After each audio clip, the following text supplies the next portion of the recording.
Hi, everybody. Welcome to another conversation with Carrie and Dani.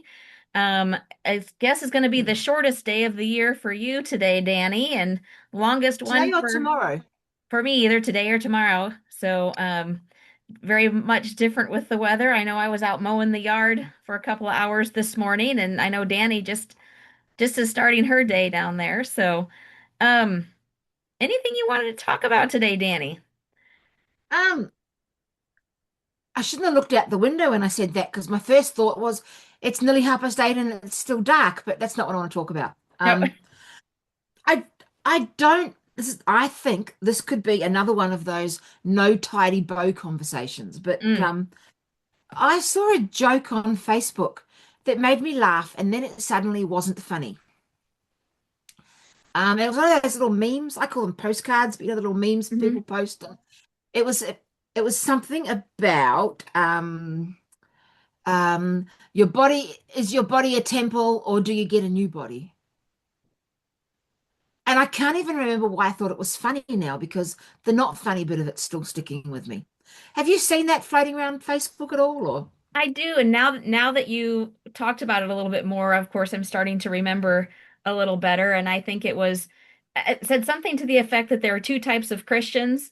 One that goes jogging by, and he said, "Body's a temple, got to keep exercising." The other one's sitting there with like an ice cream cone or something, and says, "I'm gonna get a new one when I get to heaven." With something That's the one. something to the effect of that.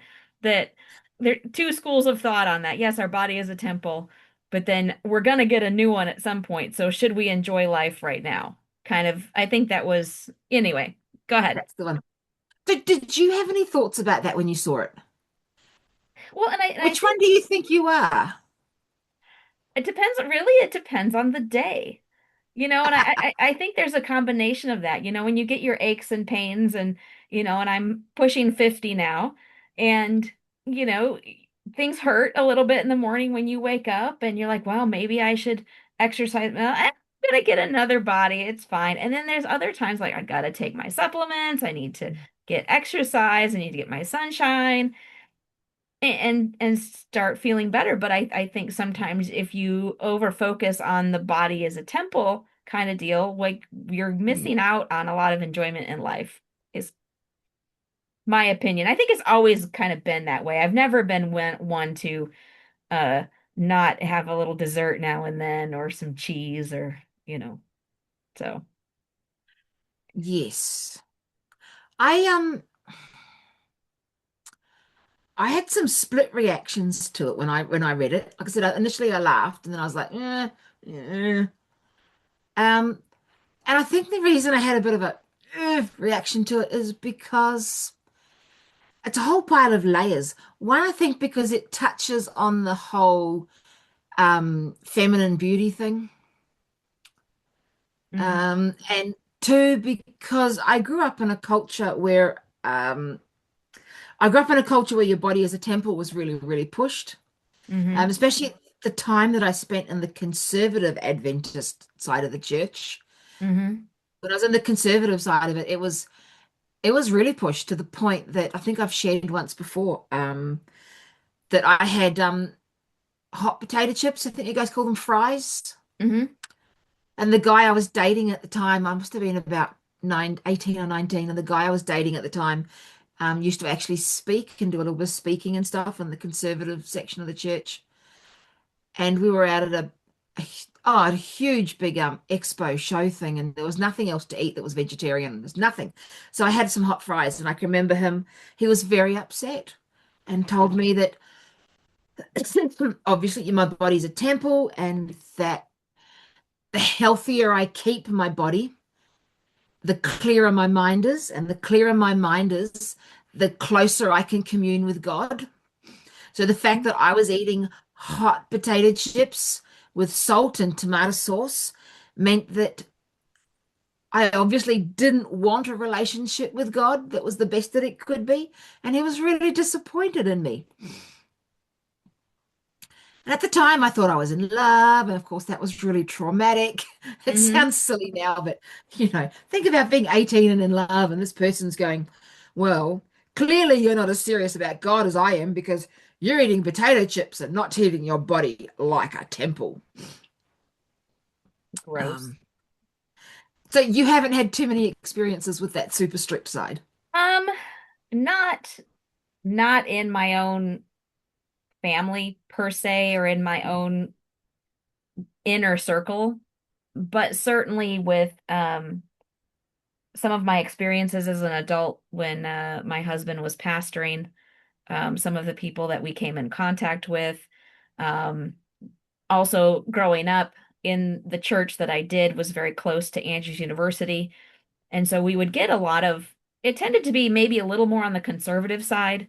And so we would have people come and there would be, I remember attending, I was in high school, I think. And I went with my mom to something on Sunday morning that was some kind of a brunch uh event. I don't remember. It might have been the health stuff, all those Yeah. things. And I don't really remember what the presentation was, but I remember there was a meal afterwards. And I went through and this is kind of off topic, but there was cornbread. I love cornbread. You guys have cornbread down there? Not really, but I know what it is. I've eaten it. It's delicious. Oh, it's amazing. It's one of my favorite things. I love it. I With need to make some. lashings of butter.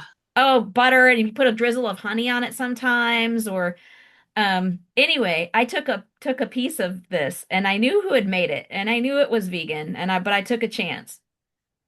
I remember getting a nice big bite of that and it sucked every drop of moisture out of my mouth. It was awful. I couldn't hardly choke it down. It Oh was no. bad. And I was always one, be polite. So I think I kind of like hid the rest of it somehow and didn't eat it. So I had, those experiences. Um, when my husband and I were fairly newly married and new into ministry, it was when 9/11 happened and we spent 6 months in New York City. And I was kind of excited thinking it was going to be a little bit more of a progressive type environment being in New York City. Yeah. No, very, very, very, very conservative. Um, real Adventists don't eat cheese, a lot of things like that we heard. And so, of course, the body is a temple is all wrapped into all of that. But it was always, fortunately for me, more on the periphery. Our my mom would do she'd be, we eat a lot of vegan, mostly vegetarian at home, but it was never presented to me as part of a salvation thing. It was more of a health issue because my mom struggled with some health stuff and so she was always trying things to feel better, obviously. But it was never one where I couldn't go have fast food now and then if I wanted to. Oh I mean, no. that was not so for me it was I wouldn't say I was untouched by it, but I would think that my inner circle was more balanced about all No. of that, which I am I very spent thankful for. I spent quite a bit of time. That was, I was thinking when I was originally talking about it, I was a teenager. As an adult in my uh late 20s and early 30s, I spent quite a few years at a church up in the North Island of New Zealand that's very, very strict. And it was seriously, it was a terrible crime to take something that wasn't strict vegan. And that's not just so yeah, strict Hmm. vegan and gluten free it had to be. And everything at the church lunch was strict vegan and gluten free. And take something along that wasn't was a crime. And they're still that way.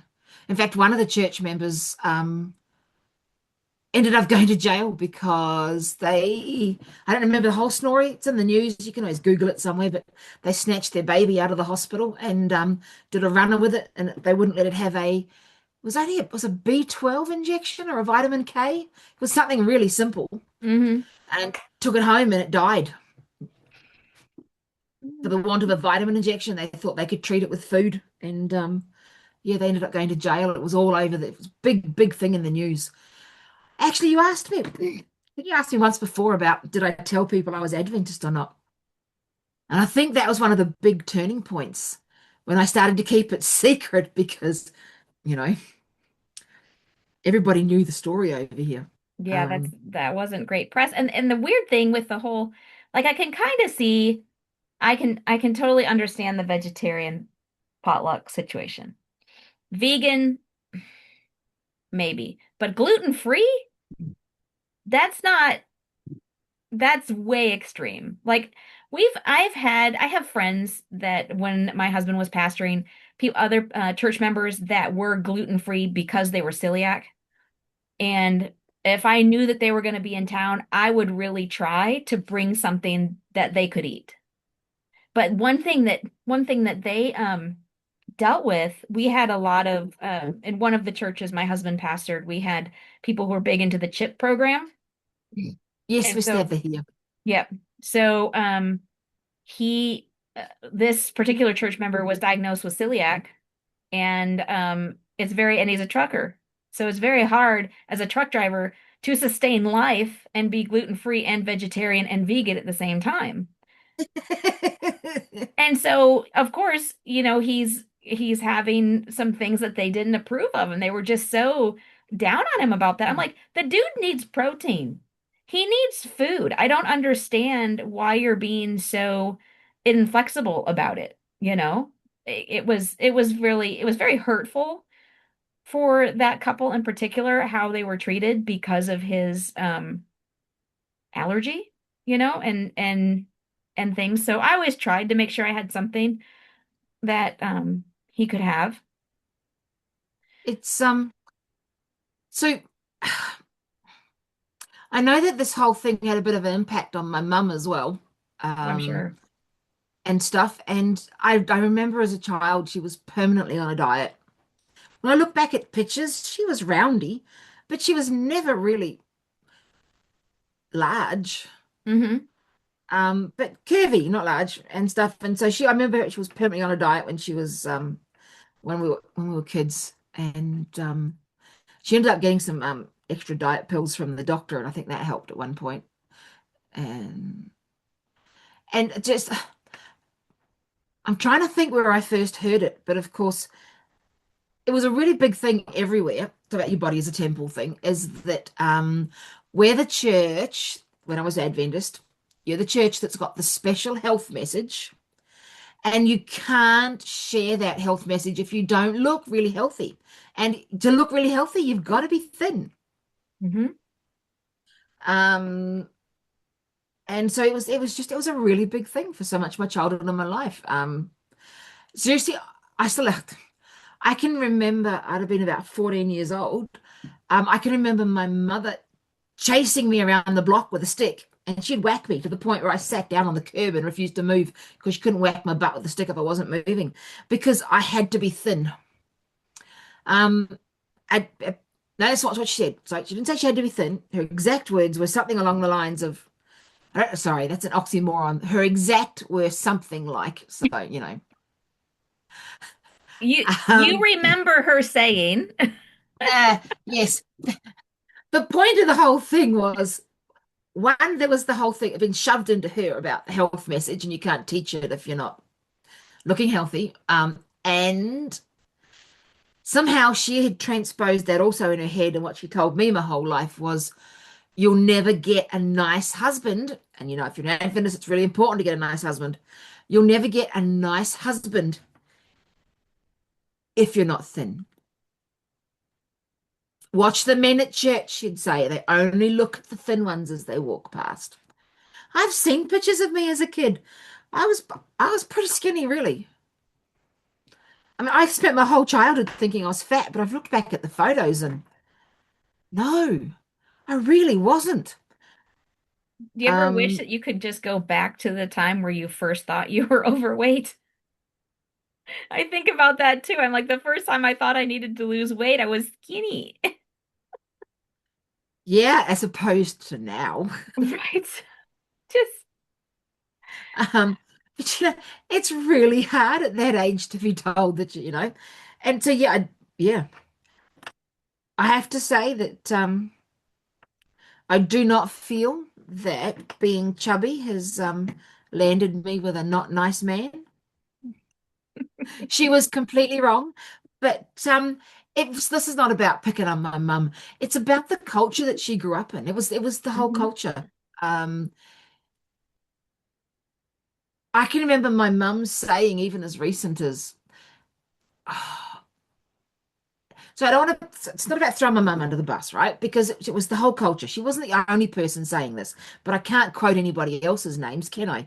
But I can remember mum saying, I said to her, this is about 10 years ago, and she was just starting to get some early, she didn't have dementia at that point, but she was at that point where she was more relaxed, the filter in her brain as she got older. Hmm. I've been told the lack of estrogen in your body changes the filter. It's your nice hormone. And I can remember going, so why don't you go? There were two churches in the town they're at, and she was going to church at the Baptist church at that point, not with my brother to the Adventist. And I said to her, what? Why aren't you going to church on Saturday? And she went, there's fat people up front. Mm. And she thought that was a valid reason. They shouldn't be there. And she wasn't being mean about people that are overweight. She honestly was like, these are a really bad example of Adventists because our big unique factor, apart from the Sabbath, is our health message. Hmm.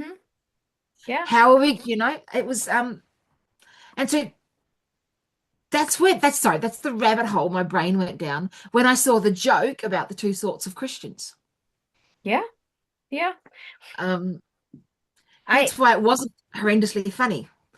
No, I had a conversation with somebody who told me that he was a he would he's an elder in his local church. Sabbath school superintendent would teach Sabbath school lesson pretty frequently.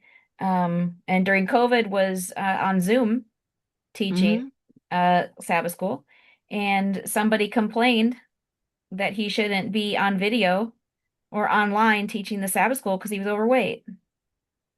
That's just mean. Just mean. Oh, Just mean. And I know people that have dealt with whether anybody says anything to them specifically, that the looks and the side glances and all of that, it's like, why do you have to be mean? But it's a judgy thing. It's a superiority thing. Look at me, I'm skinny. Well, you know what? Look at me, I like French fries. Leave me alone. I have a little more joy in life, you know? And I think it's just really realizing that, we are all made differently. There's people that can eat whatever, and they still are skinny skinny. And then their spouse maybe eats the same thing and they're not skinny skinny. Like my grandparents on my mom's side, my grandmother was, I mean, she was barely 5 foot, she was quite large, but um she was a hard-working farm woman. She was in good shape. She was burning calories, but she loved her ice cream after work and all that stuff. And my grandpa, he was not much taller than her, but he's just wiry and skinny. I mean, I'm sure they ate the same. oh, I've got one of those wiry and skinnies. And I can tell you we don't eat the same. He eats twice as much as me. Not fair. But mate, it's just yeah, didn't want to get into a whole thing about weight No. really, just about the culture Yeah. and the impact that it has. Um, I was thinking about it just now talking to you. It's cold, and I was thinking I want to zip up my jacket, and I'm like, yeah, but being a disembodied head out of a little black thing is not a good look on a video. So if you see me fiddling with it, it's because I'm going, I'm cold. Oh no, no, it looks bad. But then I'm cold.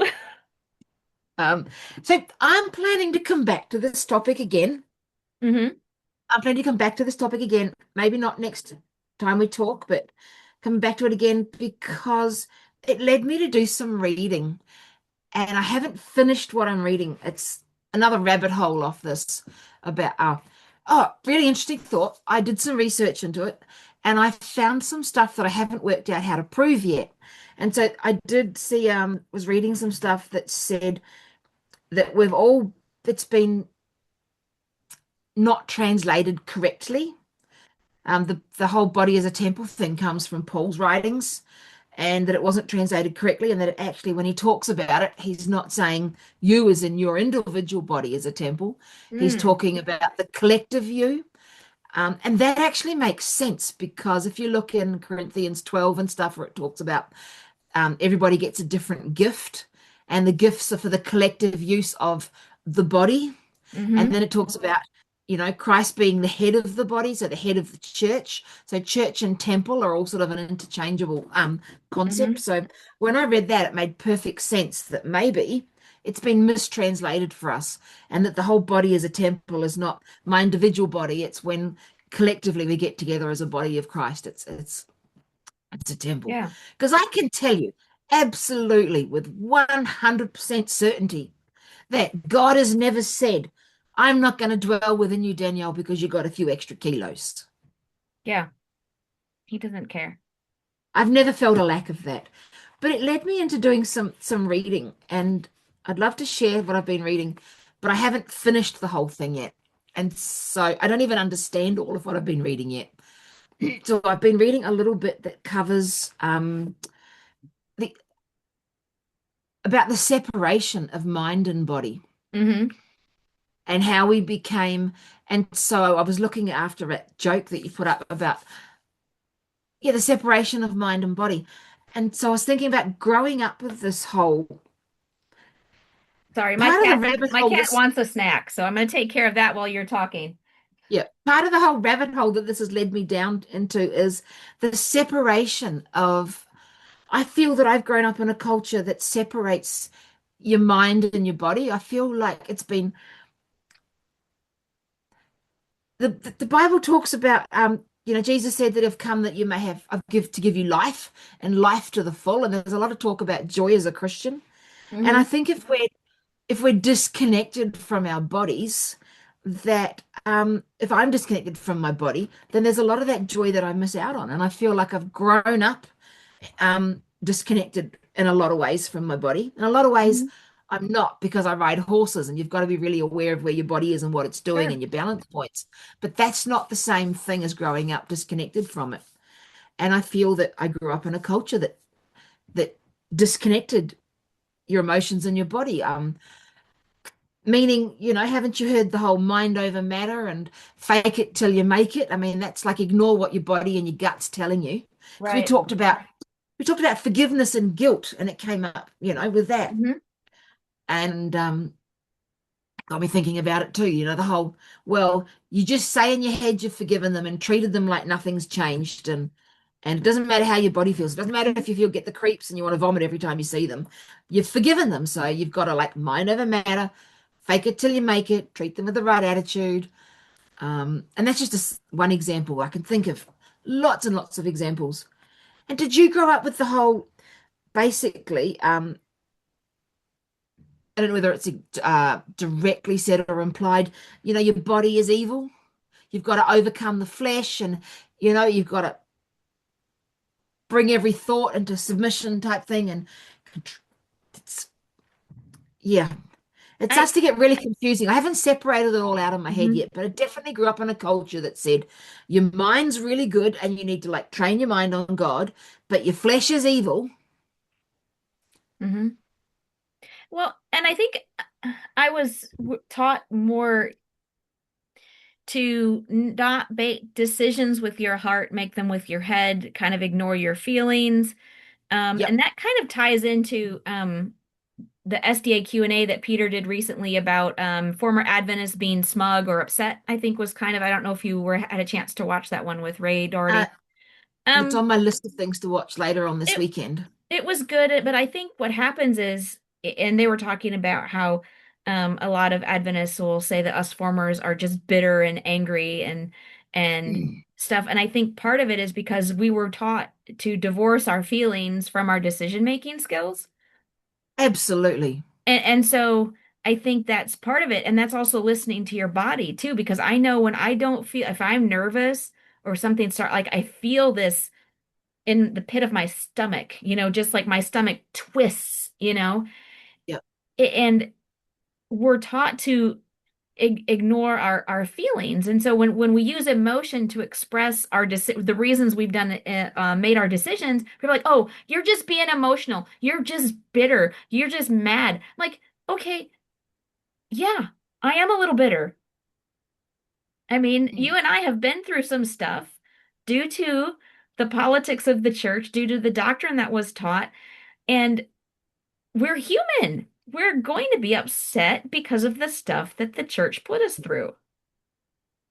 And for somebody to say, "Well, you made the decision just because you're bitter," we're bitter because of the decisions that were made against us, or against our family members.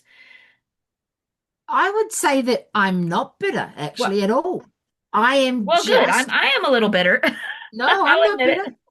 No, I am traumatized and Mm, grieving some yep. genuine, terrible pains.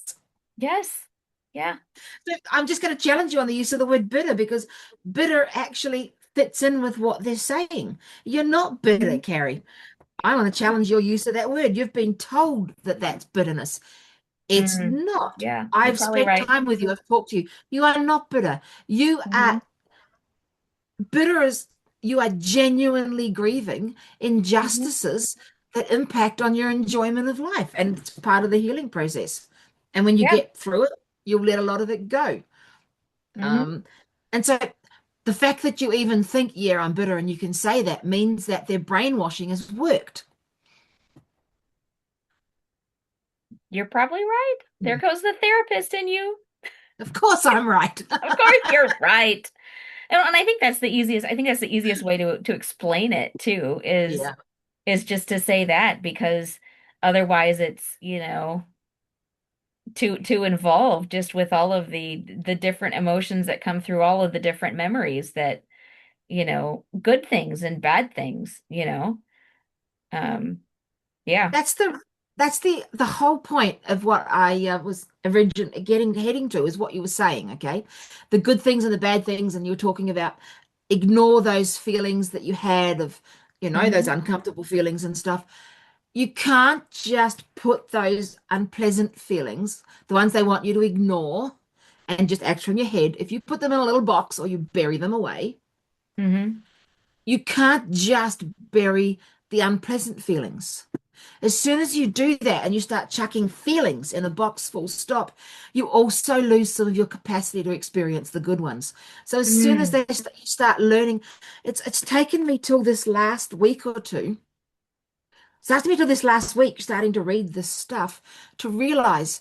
See, I spent so much of my life thinking that, um, where's this joy that God promises? Where's my joy? Where's my Mm. joy? Where's my Hmm. life to the full? And never realized until the last couple of days when I really started to go down this rabbit hole from a joke that you sent me that my joy went the same place as all the other feelings they told me I wasn't allowed to experience. You can't just Mm. put one lot in a box. When you put one lot in a box, it impacts on your ability to feel all of them. Similar to the weeds in the tear or the wheat in the tares. You gotta keep the good with the bad so you can experience the good still. Um, so I've started reading a book on the wisdom of your body, and I've started doing a little bit of reading and stuff, and I'll come back to it in a later episode at some point when I know a little bit more about it. Yeah. Or unless someone here, or unless one of our listeners already knows lots about it and wants to come on and talk. But I was reading up about so some of these beliefs about separating the mind and body come from I think it was Plato and someone that I can't pronounce. Everyone's going to laugh at me probably. Is it Descartes or something? And the church says that they're not into Gnostic beliefs, but this whole separation actually, started following it back, and it comes back to Gnostic beliefs. And Hmm. considering that we grew up in a religion that's really anti-Gnosticism, um, Hmm. it's absorbed a lot of the Gnostic beliefs. It was really Hmm. yeah, that's too big a topic to get into at the end of the Yeah. program. It was just so I've been trying since I saw that meme and laughed about it. I've been trying to find a balance point. Hmm. And I've been trying to find a balance point that said, yes, my body's a temple, but then I saw read that other stuff that said actually that's body collectively, not me individually. So I might even let go of that one yet. I haven't decided. But balance that. I'm really glad I'm going to get a new body because, or at least if not new, I mean, I was listening to a podcast and they said it doesn't say, is it in Revelation, that God's going to make all new things? Hmm. It says he's going to make all things new. Mm. I mean, I'm fine with a remodeled, upgraded.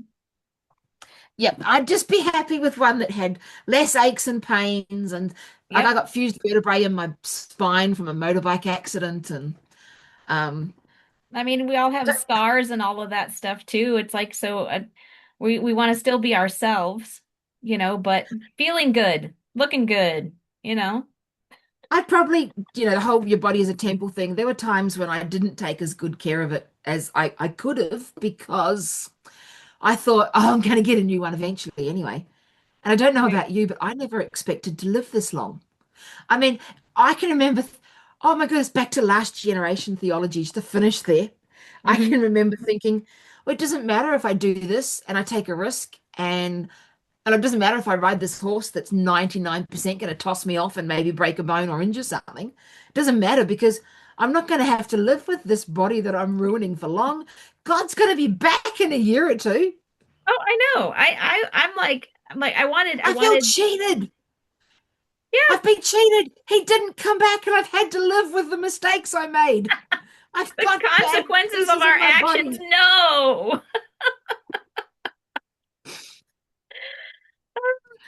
Sorry, I interrupted you. You were going to say No, something. I mean, I know when I was a kid, I'm like, oh, I don't want Jesus to come back yet. I want to get married and I want to have kids first. And now I'm like, okay, I've been married for almost 26 years. My kids are grown. Come on. No, Oh, that's something we should, yeah, don't even get me started on that one. no. Um, in the really conservative church that I grew up in, it wasn't you should have children to propagate our cult, or sorry, our our church. There was a long time where I grew up with it was read to me over and over that Bible verse about, when you've got to run and flee to the hills at the end of time Hmm. because In they Matthew were taking somewhere. the Yeah. prophecy, yep, and they were taking that prophecy about Jerusalem and forwarding it to the end of our life. It says, "Woe to those that are pregnant," and we were like, "Yeah, no, definitely grew up with the whole, oh, be really careful, don't have a child because God might come. You might have to flee to the mountains and survive while you're pregnant. It's going to be really bad, even Hmm. worse than for the other." So yeah, no, terrifying thoughts. Mm. I think the Well, we church only has have let a go of couple that. minutes left. I've got So, nothing else to say on this topic. This is huge, okay. but I'm really dying to hear what everyone else has got to, well, not dying, Yeah, I literally. mean, if you grew up an Adventist or in other high control religions, food and things were always used, I think, to control and lifestyle and Yep. behavior modification of different ways. So if y'all have any experiences you want to share, comment, Tell us. send us an email, come on and chat with us. We'd love to have some guests and Yep. you don't have to If listen to you've just the two of us yammering on and on.